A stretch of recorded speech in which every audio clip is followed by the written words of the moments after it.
बेटी को गुस्ल दिया जा रहा है। बेटी को गुस्ल देने के बाद, सफेद कफन में लपेटने के बाद, नाक में कॉटन ठूसने के बाद एक नजर हुक्म होता है मीर तकी मीर से कि अपनी बेटी को तुम देख लो, आखिरी दीदार कर लो। मीर तकी मीर जब अपनी बेटी का आखिरी दीदार करने के लिए जाते हैं और अपनी बेटी के पड़े हुए सफेद कफन पर नजर डालते हैं तो कहते हैं लोगों, अभी कुछ देर पहले तो मेरी बेटी के जिस्म पर लाल रंग का सुर्ख रंग का जोड़ा था, ये सफेद रंग का कफन तो मैंने नहीं दिया था, ये मेरी बेटी को किसने दिया है? जवाब मिला, तुम्हारे दामाद की तरफ से बेटी के ससुराल वालों ने पहनाया है। मीर तकी मीर ने फरमाया ये चीज मैंने दी नहीं है, जो जो मांगा लिस्ट मेरे पास है, ये है वो लिस्ट, मेरा दामाद का है, ये मेरे दामाद इस लिस्ट में ये चीजें सब चीजें मौजूद है, इस लिस्ट में कफन नहीं है, तुमने कफन नहीं मांगा, बस यही एक चीज दिया है तुमने मेरी बेटी को, बकिया सारी चीजें तो हमने दी है। ये क्या है? लोगों ने कहा मीर इस वक्त दफन हो जाने दो, जनाजा पहले उठ जाने दो। मीर ने कहा क्यों, क्या बात है? जब जहेज मांग रहा था और डिमांड कर रहा था तब तुम्हारी शर्त कहां मर गई थी? तब ये हाजी और नमाजी कहां मर गए थे?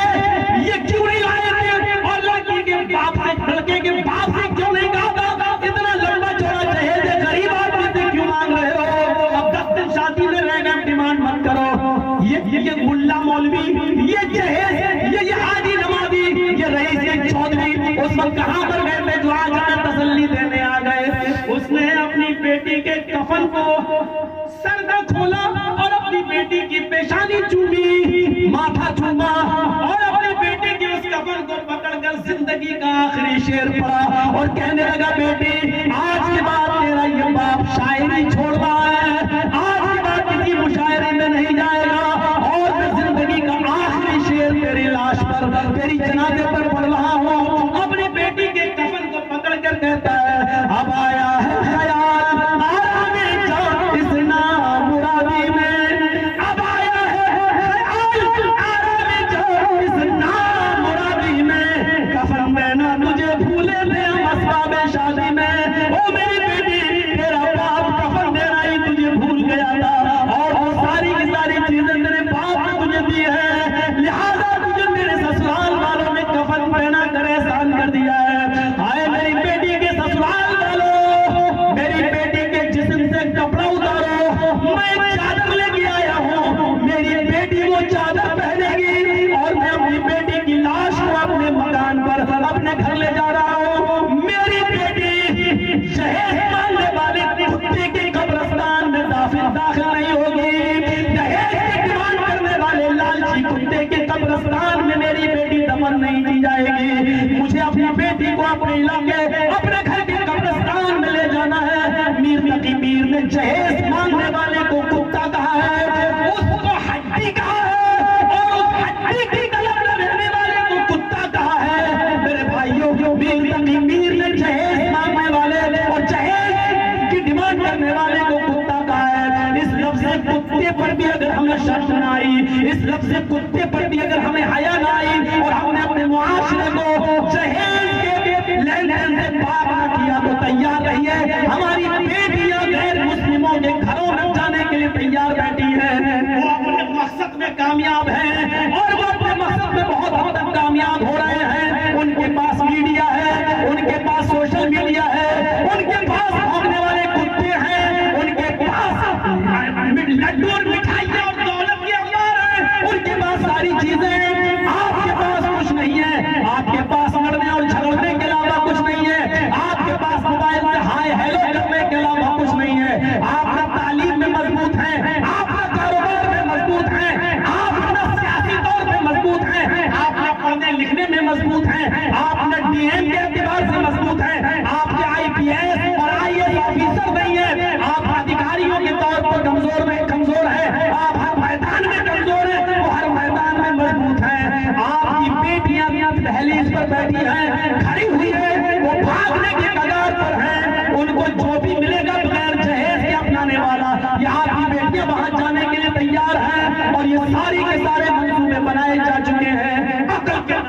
लीजिए, अकल का वोट लीजिए और इस वक्त अपनी बेटियों को बचाइए, अपनी बेटियों को बचाइए। ये चर्चिस आज दामन फैला के कह रहा है, अपनी झोली फैला कर हमसे भीख मांग रहा है, अपनी बेटियों की हिफाजत कर लो, वरना बहुत खतरनाक मंसूबे बनाए जा चुके हैं। तैयारी करिए अपनी बेटियों को बचाने की। काफी है 2 घंटे की तकरीर, इसी पर इकट्ठा कीजिए। मैं तो 1.5 घंटा बोला हूँ हर जगह, लेकिन आज बोल गया 2 घंटा जज्बात में आकर। मेरे प्यारे साथियों, मैं फिर कह रहा हूँ, फजूल खर्ची से माशरे को पाक करिए, शादियों को इस्लामी बनाइए, अपने बच्चों को नेक बनाइए।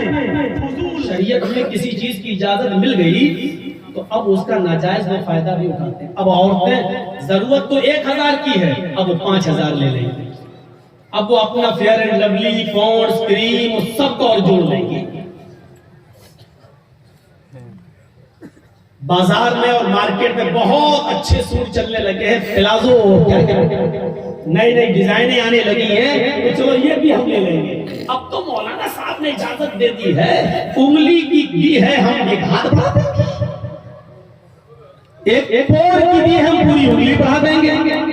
जर्जी साहब ने 100 रुपए वहां निकाल सकते हो, चलो 500 निकाल लेंगे, इजाजत तो मिली गई है। याद रखना, शरीयत ने उतनी ही इजाजत दी है जितने में तुम्हारा और तुम्हारे बच्चों का खर्चा चल सके, उससे ज्यादा नहीं, उससे ज्यादा लिमिट में तुम नहीं निकाल सकती हो, फिर वो चोरी मानी जाएगी जो शौहर के माल में भी जायज नहीं।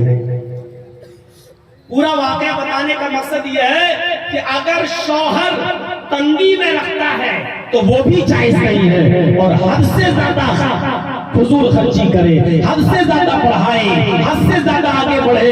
बच्चा 1 खिलौने में खुश हो सकता है, तुम 5 खिलौने दिला रहे हो, ये फजूल खर्ची है। और आइए अब मैं आपको जो मिसालें हदीस की किताबों से देने जा रहा हूं, उन मिसालों पर अगर आप गौर करेंगे तब आपको एहसास होगा कि शरीयत ने तो हलाल जायज कामों में और अच्छे कामों में भी फजूल खर्ची करने की इजाजत नहीं दी, तो नाजायज कामों में फजूल खर्ची की इजाजत कहां से हो जाएगी? अगर 5 आदमी लड़की वाले के यहाँ जाकर निकाह पढ़ाकर विदा करके रुखसती करके विदा होकर निकाह करके लाया जा सकता है, तो ये 200, 250, 300 चोरों लुटेरों को ले जाने की जरूरत है। मैंने सही जुमला बोला है। बाराती कहिए आप, हम चोर और लुटेरे कहेंगे। तो मेरे भाइयों, अब मैं मिसालें दूंगा और सुनिएगा। पहली मिसाल बुखारी शरीफ से। आपने रात के 2 बजे तक मुख्तलिफ उलमा को सुन लिया है, अब सुनिए। नबी अकरम सल्लल्लाहु अलैहि वसल्लम अपने घर में अपने बिस्तर पर लेटे हुए हैं, लेकिन भूख की वजह से नींद नहीं आ रही है। किसको? नबी अकरम का। यहाँ तो जलसों में भूख बर्दाश्त नहीं होती, अभी चले जाएंगे जलेबी खा लेंगे, कुरान सुनते सुनते चले जाएंगे। क्या आवाज तो आई नहीं माइक की, चलो उधर भी सुनाई देगा। नबी अकरम घर में सोए हैं, लेकिन नींद नहीं आ रही है भूख की वजह से। रात ही में उठते हैं और निकल जाते हैं घर के बाहर। जब रात में घर से बाहर निकलते हैं तो क्या देखते हैं? जिस सड़क पर, जिस रास्ते पर चल रहे हैं, अंधेरे में कोई आ रहा है। आजकल की तरह ट्यूब लाइटों का जमाना नहीं था, लाइट का जमाना नहीं था, कुमकुमों का जमाना नहीं था, बिजली का जमाना नहीं था, इसलिए अंधेरे में नहीं पहचान पाए। लेकिन करीब गए तो देखा ये कोई और नहीं, ये तो अबू बकर सिद्दीक है। कहा अबू बकर इतनी रात में तो यहाँ कैसे? छूट नहीं। हजरत अबू बकर सिद्दीक ने फरमाया, अल्लाह के नबी, मैं घर में लेटा हुआ था, आज मेरे घर में खाना नहीं बना, भूख की वजह से हम करवटें बदलते रहे। आखिरकार घर से बाहर निकल गया कि अल्लाह का कोई बंदा मुझे मिल जाए, रास्ते में कोई मिल जाए या कोई मेरी परेशानी देखकर मुझे समझ जाए कि मैं भूखा हूँ। इस भूख ने मुझे निढाल कर दिया है, इस भूख की वजह से मैं घर से बाहर निकला। अल्लाह के नबी फरमाते, अबू बकर वल्लाह अल्लाह की कसम मुझे भी भूख नहीं घर से बाहर निकाला है। अंदाजा लगाइए, कायनात का सबसे बड़ा इमाम, जिसके लिए आसमान से जिब्रील आए हो, फरमाया कि अल्लाह ने कहा है ऐ मोहम्मद अगर आप कहें तो हम आपके लिए इस बहुत पहाड़ को सोने का पहाड़ बना दे, जहां आप चले ये पहाड़ आपके साथ चले, जहां आप रुके पहाड़ रुक जाए। ये सोने के पहाड़ को बनाकर आपको उसका मालिक बना दे, लेकिन अल्लाह के नबी मना करते हैं मुझे इस दुनिया में सोने का मालिक नहीं बनना है, मैं तो इस दुनिया में जन्नत का मालिक बनने के लिए आया हूँ, ऐसे अमल करने के लिए आया हूँ जो मुझे जन्नत का हकदार बनाने, जन्नत का मालिक बनाने। उस नबी की नींद का आलम, भूख का आलम ये है कि उसको घर में खाने के लिए कुछ नहीं है। चले अबू बकर, तुम भी भूखे हम भी भूखे, चलो आगे चलते हैं, शायद अल्लाह कोई इंतजाम करे। अब दोनों लोग चल रहे साथ, एक और शख्स रास्ते में चला रहा है, दूर से पहचान में नहीं आया, उसके करीब गए तो देखा तो हमारे फारूक रज़ी अल्लाह तआला को है। पूछा उमर तुम कैसे निकले? हजरत उमर ने भी सेम वही जवाब दिया, ऐ अबू बकर, ऐ अल्लाह के रसूल, मुझे भूख की वजह से घर से बाहर निकलना पड़ा, घर में खाने को कुछ नहीं। अबू बकर सिद्दीक ने कहा कि मैं भी भूख की वजह से निकला। अल्लाह के रसूल ने कहा मेरा भी वही हाल है। अच्छा चलो, करीब में किसी अंसारी सहाबी का घर है, बुखारी शरीफ की हदीस के अंदर उस सहाबी का नाम अबुल हैसम अंसारी बताया गया है। अबुल हैसम अंसारी के घर चलते हैं, उनके पास खजूर का एक बाग है, शायद वो कुछ खजूर तोड़ के ले आए, कुछ खिला दें। रात की तारीकी में, रात के अंधेरे में दरवाजे को दस्तक दी, अबुल हैसम अंसारी के मकान पे पहुंचे, दरवाजे को दस्तक दी, अबुल हैसम अंसारी रात में उठे, अल्लाह इतनी रात में कौन आ सकता है? ईशा की नमाज के बाद तो दरवाजा बंद करके सोने का हुक्म है। कुरान ने भी फरमाया ईशा की नमाज पढ़कर बिस्तर पर सो जाओ, नबी ने भी फरमाया लायाली कामों में न रहो, इतनी रात में जरूर कोई मजबूर इंसानी होगा जो हमारे दरवाजे पर आया है। अबुल हैसम अंसारी ने दरवाजा खोला, क्या देखते हैं कि सामने 14वीं रात का चांद खड़ा है और दाएं बाएं सितारों के मानिंद चमकने वाले सहाबी यानी मुहम्मद रसूलुल्लाह और दाएं बाएं अबू बकर उमर। मुबारक हो, कितने अच्छे मेहमान, और रात के अंधेरे में हमारे घर पर मेजबानी का शर्फ मुझे हासिल। आइए अल्लाह के नबी घर में तशरीफ लाइए, अबू बकर उमर आइए घर में तशरीफ ले आइए। अचानक कोई किसी के घर पे पहुंच जाए तो मेजबान के दिल से पूछो, और वो भी आज के जमाने में नहीं कि पहले से आपके घर में फ्रिज है, 1-2 दिन का खाना एडवांस रखा हुआ, उस जमाने में फ्रिज भी नहीं है, उस जमाने में मोबाइल भी नहीं है कि बता दूं कि हाँ रात में 12 बजे हम आपके घर पहुंच रहे हैं, इंतजाम करके रखना। जरा तसव्वुर करें आप इस चीज के, कोई इंतजाम नहीं, पहुंच गए घर। और आज किसी के घर अचानक पहुंच जाओ तो सबसे पहले तो आदमी से ज्यादा उसकी बीवी नाराज हो जाएगी, कमीना इसी वक्त रात को टपकने को था। अब इनके बाप के नौकर हैं, रात में उठे गरम रोटी बनाए, इनको खिला, चावल चढ़ाए, दाल बनाए, कुछ ऐसी है, हम ये नहीं कह रहे, लेकिन सब ऐसे नहीं है। बहुत सी ऐसी भी है जो मेहमानों को घर में खाना बनाने में फख्र महसूस करती हैं और वो बरकत समझती है कि इन्हीं मेहमानों की बरकत से अल्लाह ने हमारे घर में रिज़्क़ के दरवाजे खोले हैं। अब उठा बैठी मत करिए भैया, इसको बिठा दो, अब उठा बैठी मत करें, जा, अब पाना नहीं यहाँ से आने ही नहीं देंगे उसको। पानी भी पियाना और पेशाब भी करके आना, ऊपर नीचे दोनों का इंतजाम। जाओ यहाँ से। हाँ तो मेरे भाइयों सुनिए, हजरत अबू हैसम अंसारी कहते हैं कि आइए, कैसे आना हुआ। अल्लाह के नबी रात में बिस्तर बिछा दिया, दोनों आराम करने लगे, तीनों और अपनी अपनी असल वजह बता दी। हम तीनों को भूख ने घर से बाहर निकाला है।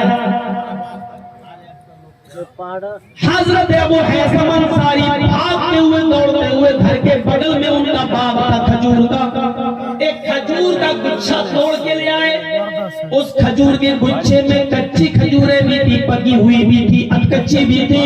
अंधेरे में नहीं दिखा, तोड़ दिया, जैसा मिला ले आए। आए अल्लाह के नबी अपनी अपनी मर्जी के मुताबिक खजूरें खाइए, जैसे मिल जाए ये खाइए, तब तक ये पानी रखा पीजिए, मैं आपके लिए खाने का इंतजाम करता हूँ।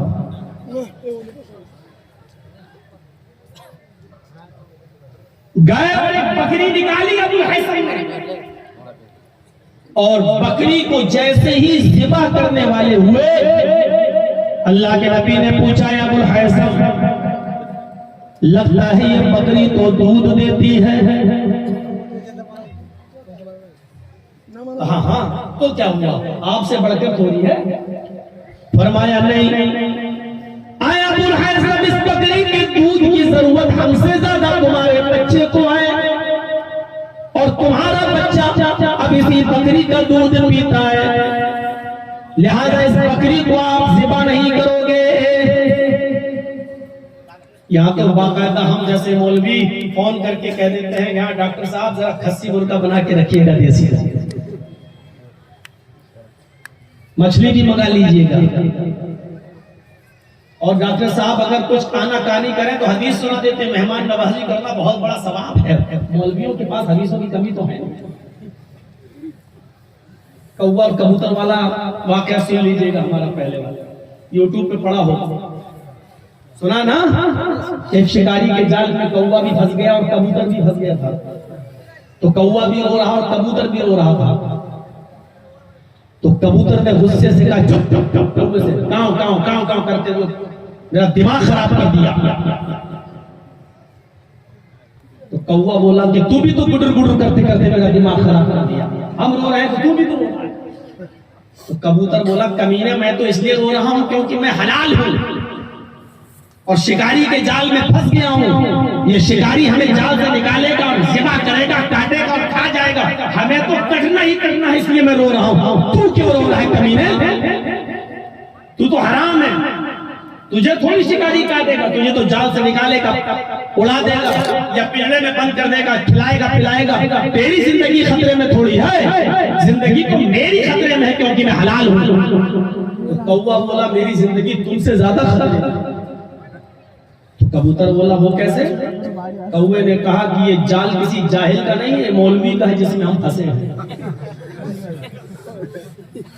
कबूतर ने कहा, मौलवी का जाल है तो क्या हुआ? कौवा बोला, इसका कोई भरोसा नहीं, कब ये हलाल का फतवा देके हमको भी काट के खा जाएगा। हमारी जान तो तुमसे ज्यादा उस मुसीबत में पड़ी हुई है, तुम्हें तो करना ही है, हम तो पल पल मर रहे हैं, बचेंगे कि नहीं बचेंगे। ये मौलवी है, पता नहीं कब हलाल का फतवा दे, ये कहते कि हलाल शराब है, कौवा खा सकते हैं। ये तो कब हलाल का फतवा देके हमको भी काट के फतवा देते कि कौवा भी हलाल है। मेरे भाइयों, तो मौलवी से कोई नहीं बच पाता है। तो अंदाजा लगाइएगा, अल्लाह के नबी ने मना कर दिया, अबुल हैसम अभी तुम इस बकरी को नहीं ज़िबा करोगे। अबुल हैसम ने कहा, ठीक है नहीं करूंगा, लेकिन मेरे पास एक बकरी का बच्चा नहीं, 1 साल का इसका बच्चा भी है, 1 साल का इस बकरी का नर बच्चा बकरा भी मौजूद है, मैं उसको ज़िबा कर देता हूँ। ज़िबा कर दिया, बोटियां की, गोश्त बना, पराठा बना, रोटी और गोश्त बन के सामने आया। अल्लाह के नबी के सामने रोटी आई, गोश्त भी आया। उस वक्त जो जो नेमतें चलती थी सब बना दिया गया, रख दिया गया। अबू बकर सोच रहे कब नबी खाना शुरू करें फिर हम खाएं। भूख से बुरा हाल है अबू बकर का भी, उमर का भी, लेकिन उस वक्त अगर आंखों में आंसू है तो जनाबे मोहम्मद रसूलुल्लाह सल्लल्लाहु अलैहि वसल्लम की आंखों में आंसू है। और नबी अकरम ने इन नेमतों को देखा, बकरे के आइटम को देखा, रोटी को देखा, तो आपकी आंखों में आंसू आ गए और देखते आपने फरमाया, तुस्अलुन्ना अन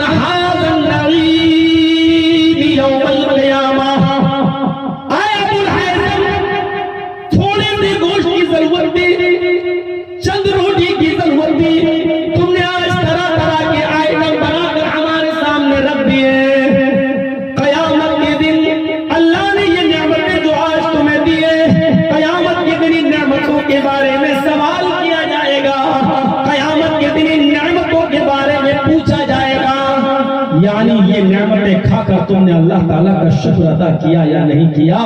मेरे भाइयों, हजरत आयशा सिद्दीका फरमाती हैं, मा मिन अब्दिन यशरबुल माअल क़राहा इल्ला बिगैरि अज़न वजब शुक्र।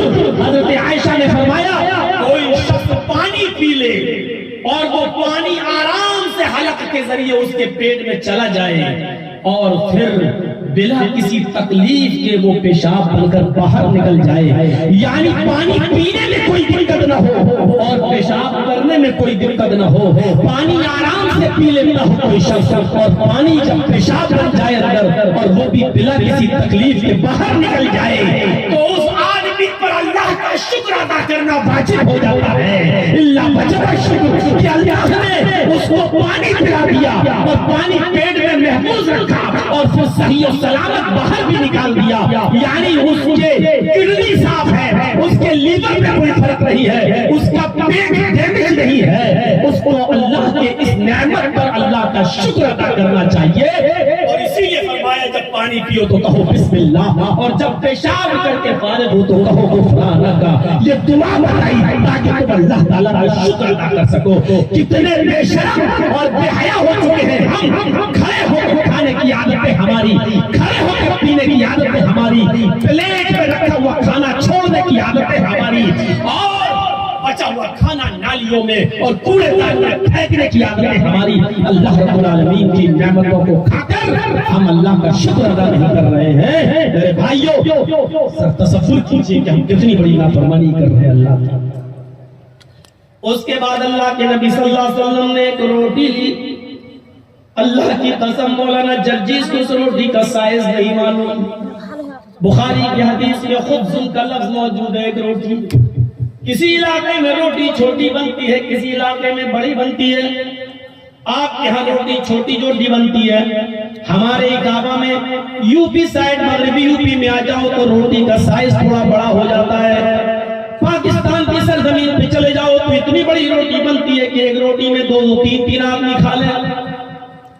अब हमें नहीं मालूम कि वो रोटी इतनी सी थी कि इतनी सी थी कि इतनी बड़ी थी। हदीस की किताब में खुब्ज़ुन का लफ्ज आता है कि एक रोटी ली और उस रोटी के ऊपर अल्लाह के नबी ने गोश्त की 2 बोटियां रखी, बस गोश्त की 2 बोटियां रखी और उनको मोड़ दिया और अबुल हैसन से कहा, अबुल हैसन ये पकड़ो और इसको मेरी बेटी फातिमा को दे दो, जाओ मेरे घर में मेरी बेटी फातिमा को पहुंचा दो। आज 15 दिन से मेरी बेटी फातिमा ने भी कुछ नहीं खाया, आज 15 दिन हो गए मेरी बेटी को कुछ नसीब नहीं हुआ। मेरे भाइयों गौर करो, एक रोटी दे रहे हैं, 2 रोटी। अबुल हैसन अंदर जाते हैं, उनकी बीवी कहती है एक रोटी नबी ने दी तो तुम एक रोटी लेके जाने लगे, शर्म नहीं आ रही? 15 दिन से नबी की बेटी ने कुछ नहीं खाया, इधर लाओ। उन्होंने 2-3 रोटियां रख दी और पूरा का पूरा टिफिन भर दिया गोश्त का और कहा जाओ दे दो ताकि आज तो कम से कम वो पेट भर के खा ले।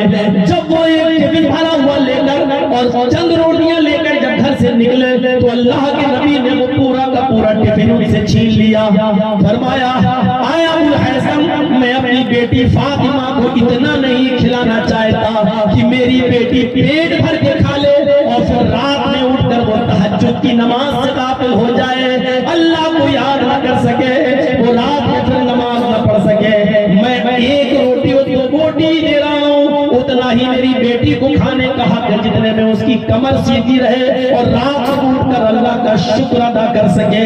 मेरे भाइयों, घर वाला अपनी इजाजत से 3-4 रोटियां दे रहा है, पूरा गोश्त टिफिन से भर रहा है, ये जायज है। घर वाला अपनी मर्जी से ले जा रहा है, उसकी बीवी अपनी मर्जी से दे रही है, लेकिन इमाम कायनात कह रहे हैं कि मुझे उतना ही देना है जितना मेरी बेटी खाए और अल्लाह का शुक्र अदा कर सके, यानी फजूल नहीं, ज्यादा नहीं, उसकी भूख से ज्यादा मत दो उसको। मेरे प्यारे साथियों, और आपने कहा आया अबुल हैसन, हम 2 ही लोग थे, अबू बकर, उमर और हम 3, इतना पूरा का पूरा बकरा ज़िबा कर देने की क्या जरूरत थी? खजूर लाए तो थे,